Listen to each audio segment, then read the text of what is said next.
I'm Brittany, 38 female. I work as an archivist, a job that revolves around preserving truth in quiet, temperature-controlled rooms.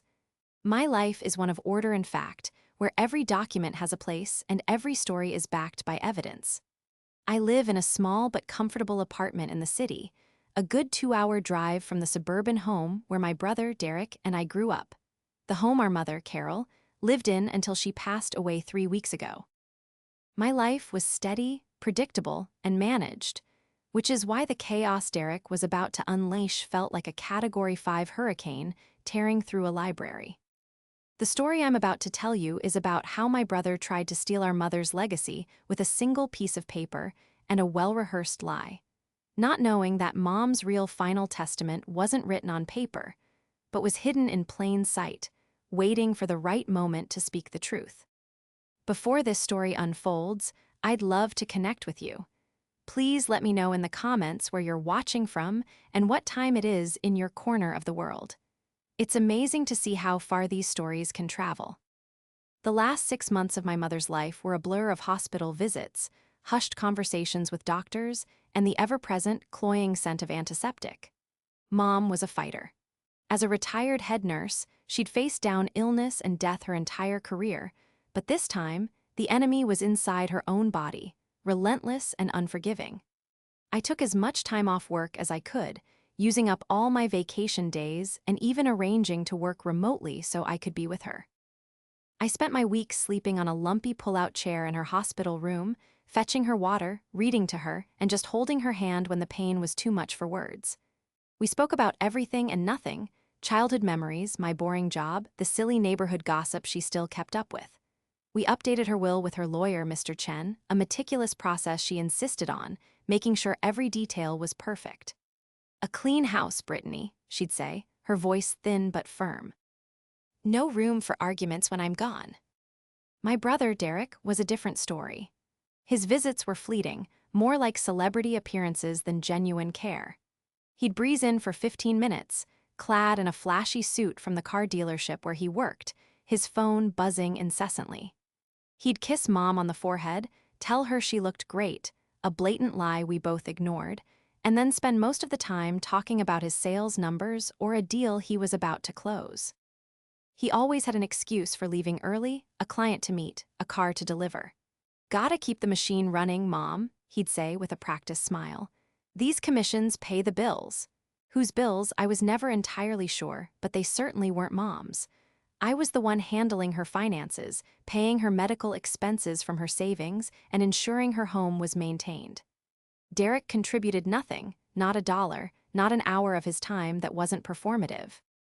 In her more lucid moments, Mom would watch him go with a sad, knowing look in her eyes. "He's got a good heart deep down," she'd whisper to me after he left. "It's just buried under a lot of ambition." I'd just squeeze her hand, not wanting to argue. I knew my brother. His ambition wasn't about building a future, it was about funding a lifestyle he couldn't afford. Fast cars, expensive dinners, a stylish apartment he was perpetually behind on. His good heart only seemed to surface when he wanted something. The change in his behavior began about a month before Mom passed. Suddenly, his visits became more frequent and longer. He started showing up with takeout from her favorite restaurant or a bouquet of her favorite flowers, lilies. He'd sit by her bed, turn his phone off, and hold her hand. He'd reminisce about his childhood, telling stories that made her smile. He even offered to stay the night a couple of times, insisting I go home and get a real night's sleep. I was exhausted, so I accepted, grateful for the respite. I thought, naively, that the gravity of the situation had finally sunk in. I thought he was finally stepping up, becoming the son our mother deserved in her final days.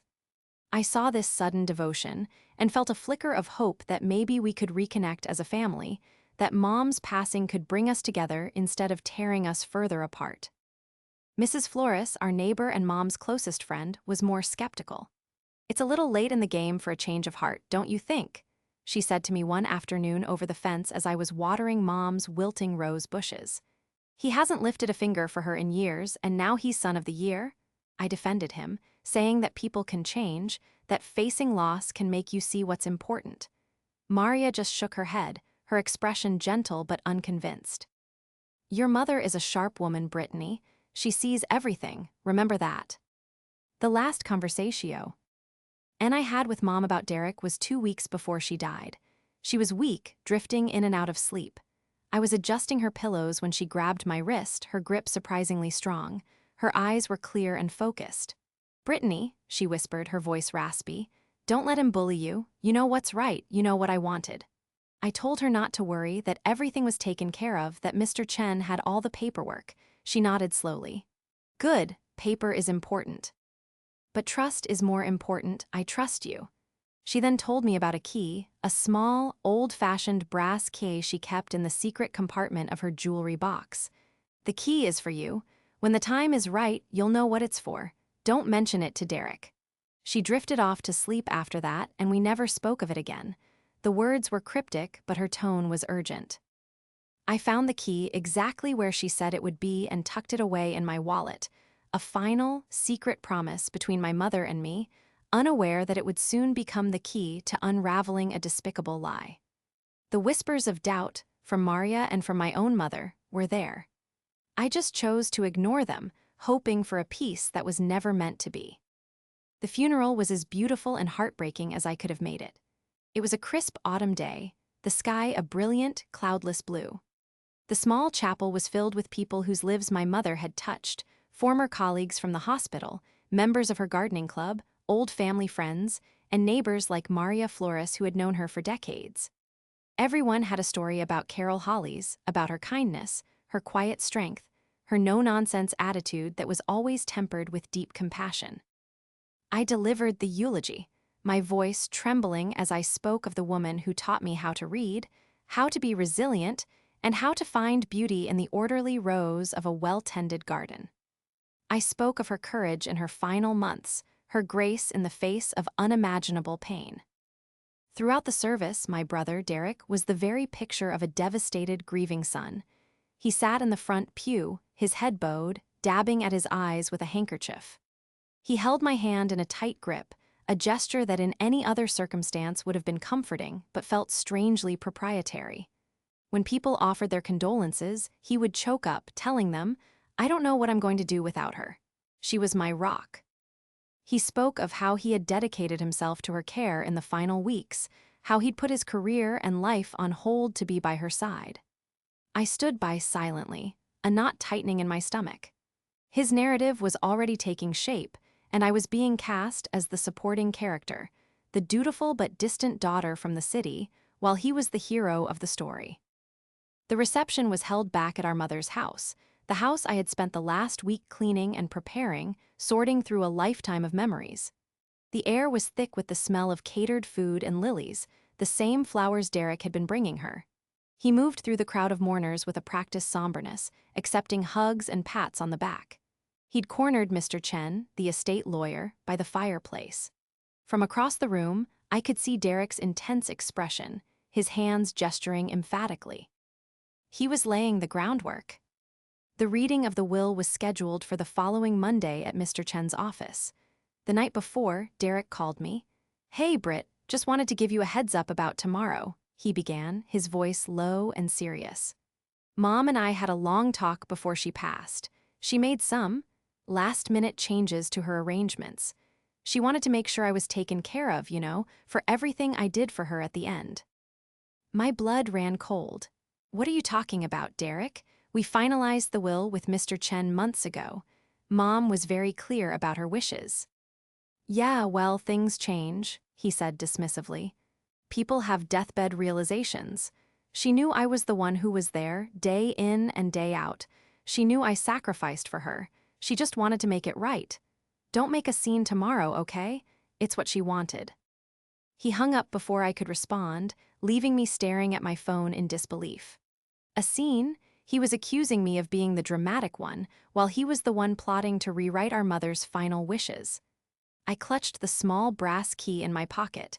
When the time is right, you'll know what it's for, Mom had said. I didn't know what it was for yet, but I had a growing suspicion that the time was fast approaching. The next day, we sat in the polished mahogany conference room of Mr. Chen's law firm. The room felt sterile and impersonal. It was just me, Derek, and Mr. Chen, a kind, bespectacled man who had been our family's lawyer for 20 years. He looked at us both with an expression of gentle sympathy before he began. "We are here today to execute the last will and testament of Carol Hall." He said, his voice soft. He opened a file and began to read. The will was exactly as I remembered it. Mom had been meticulous. Her jewelry was to be divided between me and any future granddaughters. Her collection of first edition books was to be donated to the local library where she had volunteered. The remainder of her assets, her savings, investments, and the house were to be split equally 50-50 between her two children, Brittany and Derek Hollies. It was fair, it was simple, and it was exactly what she'd told us both she wanted for years. As Mr. Chen finished reading the clause about the house and savings, Derek cleared his throat loudly. He stood up, a smug, sorrowful expression on his face. "Mr. Chen, I'm afraid that will is no longer valid," he announced to the silent room. My mother had a change of heart. He reached into his briefcase and pulled out a single sheet of paper. It was a handwritten note, the writing shaky and frail. He held it up for us to see. "This is a codicil to her will, written and signed by her 3 days before she passed away." He placed it on the table with a dramatic flourish. "It states that, in recognition of my dedicated and selfless care for her in her final months, I, Derek Hollies, am to be the sole beneficiary of the family home and all associated liquid assets. Since I took care of her, the house and savings belong to me." He then waved the paper, pointing to the bottom. "That's her signature. She wrote this in front of me. It's her final, true wish." Mr. Chen looked stunned. He picked up the paper, his brow furrowed as he examined it. I looked at Derek, at his confident smirk disguised as grief. This was his masterstroke, the culmination of his month-long performance. I felt a surge of white-hot anger, but I pushed it down, remembering my mother's words. "Don't let him bully you." I took a deep breath, looked him straight in the eye, and with a calm I didn't know I possessed, I nodded slowly and said, "Interesting." A small smile played on my lips, a smile I couldn't hide. Because he had his piece of paper, but I had a key. And Mom had already made sure the truth would be told. Derek's confidence faltered for a fraction of a second when he saw my smile. He had expected tears, outrage, a hysterical outburst. My quiet, almost amused composure was not part of his script. He quickly recovered, puffing out his chest. "It's not interesting, Brittany. It's what Mom wanted. I'm sorry if that's hard for you to accept, but you weren't there at the end. Not like I was." Mr. Chen, ever the professional, adjusted his glasses and studied the document Derek had presented. "This is highly irregular, Derek," he said, his tone cautious. "A handwritten codicil of this nature, appearing after the fact, requires serious verification. The signature is shaky, and while it bears a resemblance to your mother's, it's not definitive." "She was weak," Derek retorted, his voice rising with indignation. "Of course it's shaky. She used the last of her strength to write it. Are you calling me a liar?" "I am simply stating the legal requirements," Mr. Chen said calmly, holding up a hand to placate him. "This document will have to be authenticated by a handwriting expert. In the meantime, the execution of the original will is on hold." He looked at me, a question in his eyes. I simply nodded. "That seems prudent. Let the expert take a look." My calmness was unnerving Derek more than any argument could. He slumped back into his chair, scowling. He had played his big card, and instead of winning the pot, he'd merely paused the game. The meeting concluded with a tense, awkward silence. As we left the office, Derek grabbed my arm in the hallway. "What are you playing at, Brittany? Why are you smiling? You're trying to drag this out to cost me money in legal fees, is that it?" I pulled my arm away. "I'm not playing at anything, Derek. I just have faith that the truth will come out. Mom was a very thorough woman." I walked away, leaving him sputtering in the marble-floored corridor. My mind was racing. The key, Mom's words, "You'll know what it's for when the time is right." The time was now. The forged codicil was the catalyst. My mother, the meticulous former nurse and amateur accountant, would never have left such a monumental change to a single, flimsy, handwritten note. It was completely out of character. She knew Derek, she knew his greed and his flair for the dramatic. She must have anticipated something like this. I drove straight from the lawyer's office to the local branch of her bank, the one she'd used for over 40 years. The key in my wallet felt warm against my fingers. It was an old-fashioned key, the kind used for a safe deposit box. I approached the teller, a kind-faced woman named Susan who had known my mother for years. "Susan, hi, it's Brittany Hollies, Carol's daughter." Her face softened with sympathy. "Oh, Brittany, dear, I was so sorry to hear about your mother. She was a wonderful woman. How are you holding up?" "I'm managing," I said. "I have a strange question. My mother gave me this key. I think it might be for a safe deposit box here." I slid the key across the counter. Susan picked it up and her eyes widened slightly. "Oh, I haven't seen one of these in a while. This is for one of our older boxes. Let me check the records." She typed into her computer, her brow furrowed in concentration. After a moment, she looked up. "Yes, here it is. Carol Hollies. She opened it 30 years ago. According to our records, you are listed as the sole cosigner, authorized to access it upon her death. We'll just need a copy of the death certificate and your ID." My heart pounded in my chest. I had the necessary documents with me, having carried a folder of essential paperwork everywhere for the past week. I handed them over. After a few minutes of verification, Susan led me from the bright, open lobby into the cold, quiet vault. The air was still and smelled of metal and old paper. She located the box, number 314, and used her master key in conjunction with mine. With a soft click, the lock disengaged. She slid out a long, narrow metal box and placed it on a table in a private viewing room. "Take all the time you need," she said softly, closing the door behind her. I sat there for a long moment, just looking at the box. This was it. This was my mother's final message. My hands trembled as I lifted the lid. Inside, there were no jewels, no hidden cash, no stock certificates. There were only 2 items. The first was a thick, sealed manila envelope with my name, Brittany, written on it in my mother's familiar, elegant script. Her handwriting was perfect, strong, and clear, a stark contrast to the shaky scrawl on Derek's forged note. The second item was a small, black digital voice recorder. I opened the envelope first. Inside were several documents. At the top was a letter, dated just 2 months ago. I began to read. "My dearest Brittany," it started. "If you are reading this, it means I am gone, and I am so sorry to leave you. I also suspect it means your brother has tried to pull something foolish. I love Derek, but I have never been blind to his weaknesses. His greed, his desperation to appear successful, has always worried me. In these last months, his sudden attentiveness has been both a comfort and a warning. I fear he sees my passing not as a loss, but as an opportunity." My eyes filled with tears. She had seen it all, she had known. The letter continued, "The will Mr. Chen has on file is my true and final wish, that everything be divided equally. It is fair, and it is what your father and I always intended. However, I anticipate Derek may try to contest it. He may produce a document, claim a verbal promise, or invent some other fiction to claim the lion's share. He does not know that I have been documenting everything. Inside this envelope, you will find copies of my bank statements from the last year, showing every medical bill I paid for myself. You will also find a notarized statement from Maria Flores, confirming that I confided in her my intentions and my fears about Derek. But the most important piece of evidence is the little recorder. I kept it by my bedside for the last month. I think you will find the recordings illuminating. Use this to protect yourself and to honor the truth. He will not win. A lie is no match for a well-kept record." She ended the letter with a final, heart-wrenching line. "Be strong, my girl. I love you always. Mom."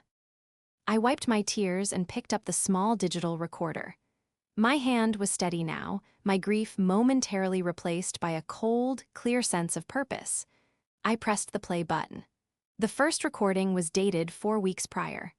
I heard the faint beep of a hospital monitor, and then my mother's frail voice, followed by Derek's smooth, charming tone.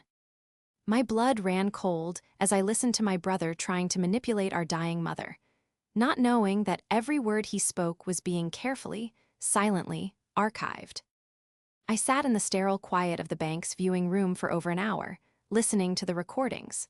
There were 5 in total, each one a nail in the coffin of Derek's lie.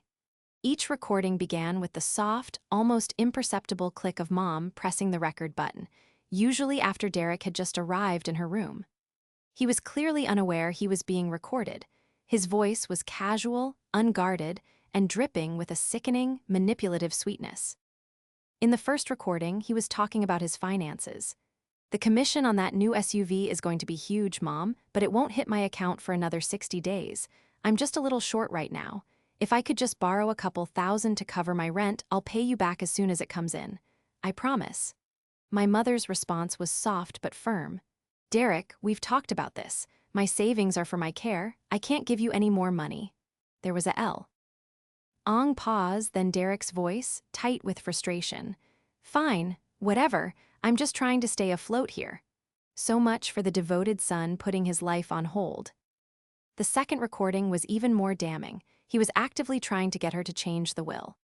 "You know, Mom," he began, his voice oozing concern, "Brittany has her career, her apartment in the city. She's stable. I'm the one who's here in town, the one who'll look after the house when you're gone. It just makes sense for the house to come to me. It's a lot for Brittany to manage from so far away. We could just call Mr. Chen, make a little adjustment." My mother's voice was tired. "The will is fair, Derek. It's 50-50. That's final." The most sickening recording was the last one, dated just a week before she passed. Derek was practically begging. "Please, Mom, just write a little note. Something that says you want me to have the house. We don't even have to call the lawyer. Just a note signed by you. It would mean so much to me, knowing you appreciate everything I've done." There was a long, ragged sigh from my mother. "What have you done, Derek? You visit, you bring flowers. Brittany pays the bills. Brittany stays the night. Brittany holds my hand when I cry. You perform for an audience that isn't there." Her words were quiet, but they cut through the air like a scalpel. Derek was silent for a moment, and when he spoke again, his voice was cold. "You just don't get it. I'm trying to secure my future, our family's legacy." "Our legacy is not a house, Derek," she replied. "It's how we treat each other." After listening to the last recording, I packed everything back into the manila envelope and left the bank. My grief was now mingled with a steely resolve. My mother had not only anticipated his betrayal, she had given me the exact tools I needed to expose it. She hadn't left me to fight this battle alone. My first stop was a professional audio service to get the digital recordings transcribed and certified. My second stop was to a copy shop, where I made multiple copies of every single document: the letter from my mother, the bank statements showing she paid her own way, the notarized statement from Maria Flores, and the certified transcripts of the recordings. The originals went back into the safe deposit box. One full set of copies was for Mr. Chen. One set was for me. The next day, I called Maria Flores. I told her about the forged note and asked if I could come over. I sat at her kitchen table, the same one where my mother had shared countless cups of tea with her, and laid out the situation.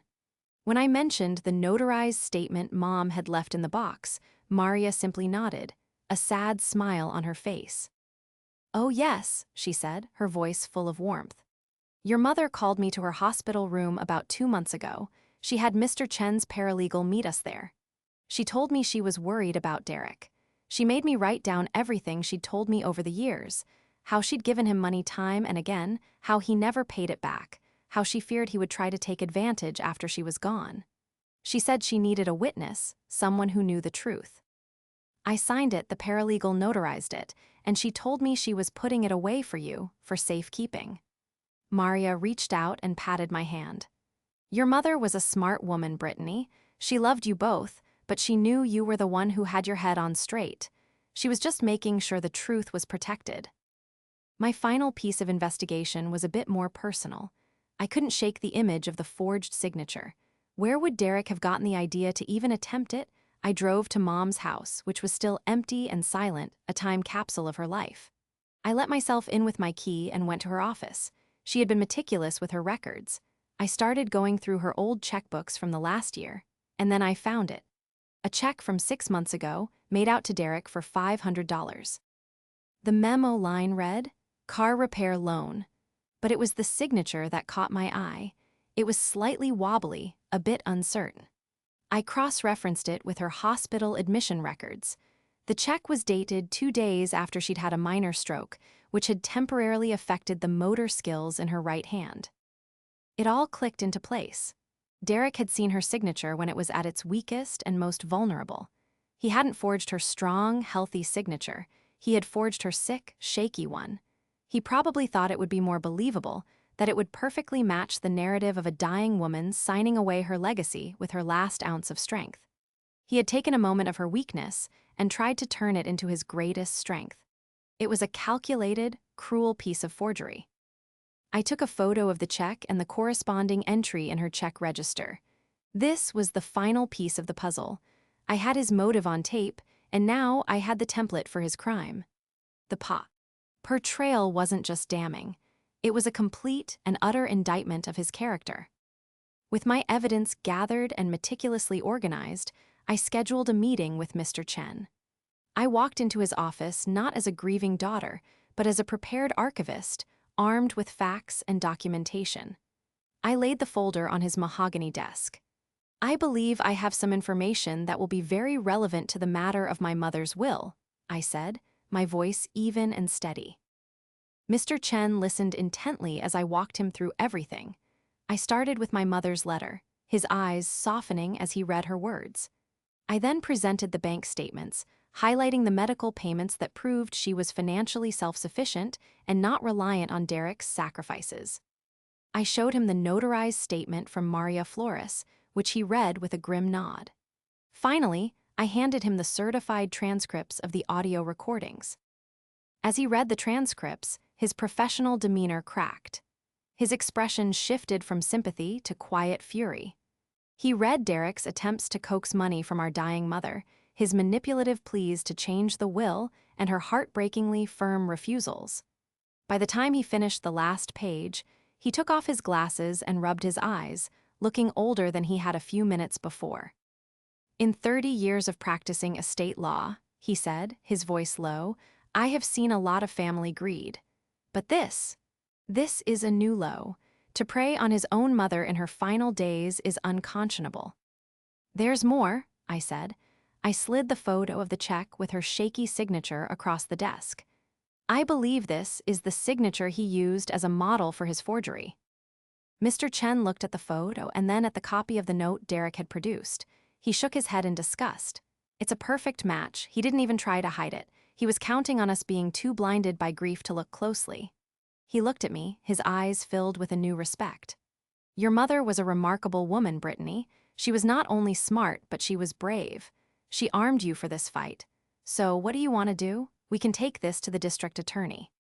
Forgery of a legal document, attempting to defraud an estate. These are serious criminal offenses. I thought about it for a moment. Dragging my brother's name through a public criminal trial felt ugly. It wasn't what my mother would have wanted. She didn't want to destroy Derek. She wanted to stop his greed and protect the truth. Justice, for her, wasn't about punishment. It was about fairness. "No," I said finally. "I don't want to press criminal charges. Not yet, anyway. I want to handle this my way. Mom wanted the truth to come out, and I think it needs to come out in front of him. I want him to know that he didn't outsmart her. I want him to know that she saw right through him." Mr. Chen nodded, understanding. "A private confrontation, I agree. It's more fitting." "I have an idea," I said, leaning forward. "You mentioned the codicil would need to be authenticated. The handwriting expert's report is due back soon, correct?" "Yes, it should be ready by the end of the week," he confirmed. "Okay, let's schedule a meeting for this Friday. Tell Derek it's to review the expert's findings and finalize the execution of the estate. Let him walk into that room believing he's on the verge of victory. Let him think his plan worked." A slow smile spread across Mr. Chen's face. "I see. You want to set a stage." "Exactly," I replied. Mom was a nurse. She believed in clean, precise procedures. And as an archivist, I believe in presenting evidence in its proper context. This isn't just about a house or money. It's about preserving my mother's true legacy. Derek has tried to replace her story with his own fiction. I'm just going to restore the original document. Over the next few days, we prepared. Mr. Chen arranged for a small video camera to be discreetly set up in the conference room. He said it was for internal record keeping, a standard practice that would be completely believable. He also prepared 2 sets of documents for the meeting. The first was the official report from the handwriting expert. The second was a settlement agreement he drafted, one that would require Derek to formally renounce his fraudulent claim and accept the original will's terms, in exchange for my agreement not to pursue criminal charges. It also included a clause that the first $50,000 of his inheritance would be used to repay the loans our mother had documented giving him over the years. As I prepared for the meeting, I thought about the 2 versions of my brother: the charming, successful car salesman he presented to the world, and the desperate, manipulative man I'd heard on the recordings. He had built his entire identity on a foundation of lies, and I was about to excavate it, layer by layer, until only the truth remained. It wasn't going to be pleasant, but it was necessary. My mother had left me a roadmap to justice, and I was going to follow it to the letter. Friday was no longer just a meeting, it was a final reading, a final act where the truth would take center stage. Friday arrived with a cold, persistent drizzle that mirrored the mood in my heart. I felt a strange mixture of dread and determination. I met Mr. Chen at his office 15 minutes early. He gave me a reassuring nod. The small, unobtrusive camera was perched on a bookshelf, its single red light indicating it was recording. The stage was set. Derek arrived precisely on time, striding into the conference room with an air of unshakable confidence. He was wearing one of his best suits, a charcoal gray pinstripe, and he flashed a brilliant white smile. He looked every bit the successful son on the cusp of inheriting his rightful due. He nodded curtly at me, then turned his full attention to the lawyer. "Mr. Chen," he said, rubbing his hands together. "Good to see you. I trust the so-called expert has confirmed the obvious, and we can finally put this unfortunate delay behind us." Mr. Chen gestured for him to sit. "We have received the report, Derek. We'll get to that in a moment. First, there are a few other documents that have come to light regarding your mother's estate that we need to discuss." Derek's smile tightened slightly. "Other documents? The will was read. The codicil supersedes it. What else is there to talk about?" "Patience, Derek," I said softly, speaking for the first time. He shot me an irritated glare. Mr. Chen slid a single piece of paper across the table. It was a copy of my mother's letter to me. "Perhaps you should start by reading this." Derek picked it up, his brow furrowed in confusion. As he read my mother's words, her love for him, her awareness of his weaknesses, her fear that he would try something foolish, the color drained from his face. His confident posture began to crumble. He read the part about her anticipating a forged document, and his hand started to tremble. "What is this?" he stammered, tossing the letter back on the table. She was sick, confused. She wasn't thinking clearly. "On the contrary," Mr. Chen said, his voice cold as steel. She was thinking with perfect clarity. He then placed the notarized statement from Maria Flores on the table. "This is a statement from her closest friend, confirming your mother's fears and her long history of giving you money you never repaid." Derek's eyes darted between the documents, his bravado rapidly evaporating. "This is hearsay, a bitter old woman's gossip." "Is it?" I asked. I reached into my bag and placed the small digital recorder on the center of the polished table. It looked tiny and insignificant, but I could feel its power. Derek stared at it as if it were a venomous snake. "Your mother was a meticulous record keeper," Mr. Chen explained. "She kept this by her bed for the last month of her life. She recorded several of her conversations with you." I pressed the play button. The conference room filled with the faint, rhythmic beeping of a hospital monitor. And then, Derek's own voice echoed through the silence, smooth and manipulative. "The commission on that new SUV is going to be huge, Mom, but it won't hit my account for another 60 days. I'm just a little short right now." We played it all. We made him listen to himself trying to borrow money. We made him listen to himself trying to convince our dying mother to cheat me out of my inheritance. We made him listen to her tired, disappointed voice telling him the will was fair and final. With each passing word, Derek shrank in his chair. The mask of the grieving son was stripped away, revealing the desperate, greedy man underneath. His face was pale, slick with sweat. He looked from me to Mr. Chen, his eyes wide with panic. When the final recording ended, a heavy silence descended on the room. And finally, Mr. Chen said, his voice like the crack of a whip, the report from the handwriting expert. He slid the official, bound report across the table. It concludes, without a shadow of a doubt, that the signature on your codicil is a forgery, a rather amateur one at that. It notes the signature appears to be a direct imitation of a signature made under physical duress, such as after a stroke. He paused, letting the words hang in the air, then slid the photo of the check next to the report. A signature, perhaps, like this one. Derek stared at the evidence, completely and utterly cornered. He opened his mouth, but no words came out. He was checkmated. The performance was over. "You have two options, Derek," Mr. Chen said, his tone leaving no room for negotiation. "Option 1, we turn over all of this, the forged document, the recordings, the expert's report, to the district attorney's office. You will be charged with felony forgery and attempted fraud. You will likely go to jail." He let that sink in, then continued. "Option 2, you sign this agreement." He placed the settlement document in front of Derek.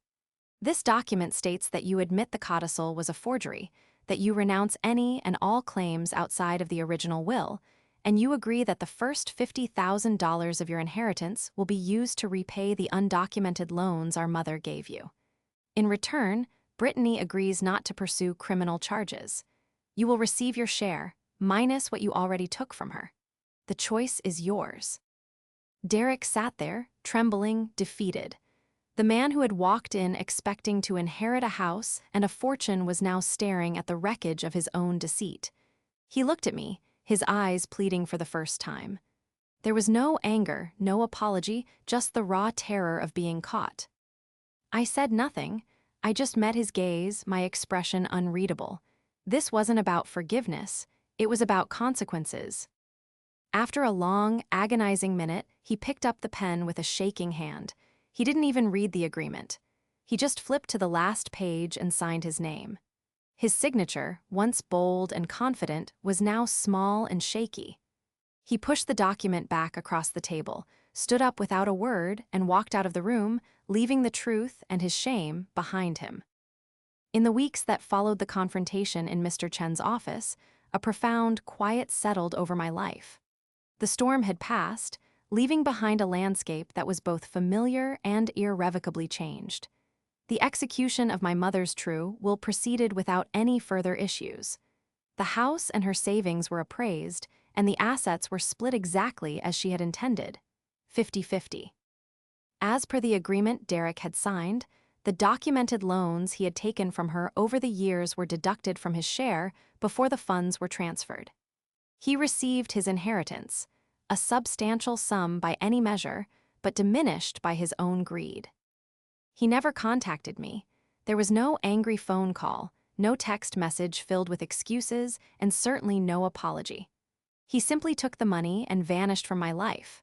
I heard through a distant cousin that he had quit his job at the car dealership and moved to a different state a few months later, seeking a fresh start where his reputation was unknown. Our bond, already frayed by years of his selfishness, was now completely severed. There was a part of me that felt a deep sadness for the loss of my brother, for the family we could have been. But that sadness was overshadowed by the profound disappointment in the man he had chosen to become. He had made his choice not just in that lawyer's office, but in 100 small moments of selfishness over the years. This was just the final, definitive one. With the legal matters settled, my focus shifted to my mother's house. Walking through its silent rooms was initially painful. Every object held a memory, every corner echoed with her presence. But slowly, the sharp edges of grief began to soften. I wasn't just walking through a house, I was walking through her legacy, a legacy of love, order, and quiet strength. It was a legacy Derek had tried to monetize, but which I now understood was priceless. I decided not to sell the house. I couldn't bear the thought of strangers living within the walls my parents had built their life in. Instead, I took a leave of absence from my job at the archive and moved back for a while. I spent my days tending to her garden, bringing the roses and hydrangeas she loved back to vibrant life. Maria Flores would often come over and we'd sit on the porch, sharing stories about my mother, laughing at her quirks and admiring her wisdom. In tending her garden, I felt like I was tending to her memory, nurturing it and helping it grow. The house was filled with my mother's meticulous records. As an archivist, I found a strange comfort in it. She had files for everything: household warranties, medical histories, photo albums with every picture neatly labeled with dates and names. It was a testament to a life lived with care and foresight. Going through her things wasn't a chore, it was a conversation. I found old letters, recipes she had written by hand, and a box of my childhood drawings she had kept. In her desk drawer, I found a folder labeled donations.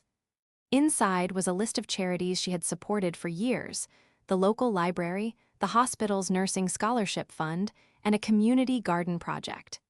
This, I realized, was her true legacy. Not the bricks and mortar of a house, but her quiet, consistent generosity. Using a portion of my inheritance, I established the Carol Holly's Nursing Scholarship at the local community college, formalizing the fund she had always contributed to. I wanted to ensure that her spirit of care and compassion would continue to help others for years to come. At the dedication ceremony, I spoke about my mother, the head nurse who believed that taking care of people was the most important work one could do. I didn't mention my brother or the ugly dispute of the will. I focused only on her, on the truth of who she was. That was the story that deserved to be preserved. My life is quiet again, but it's a different kind of quiet. It's not the sterile silence of an archive, but the peaceful quiet of a home filled with good memories, of a garden in bloom. I learned that a person's will is not just a legal document that dictates who gets what. It is a testament to their values. My brother saw our mother's will as a prize to be won, but my mother, in her infinite wisdom, knew it was a lesson to be taught. She left us both exactly what we needed. She left Derek the consequences of his actions, and she left me the truth. And the truth, I've learned, is the most valuable inheritance of all.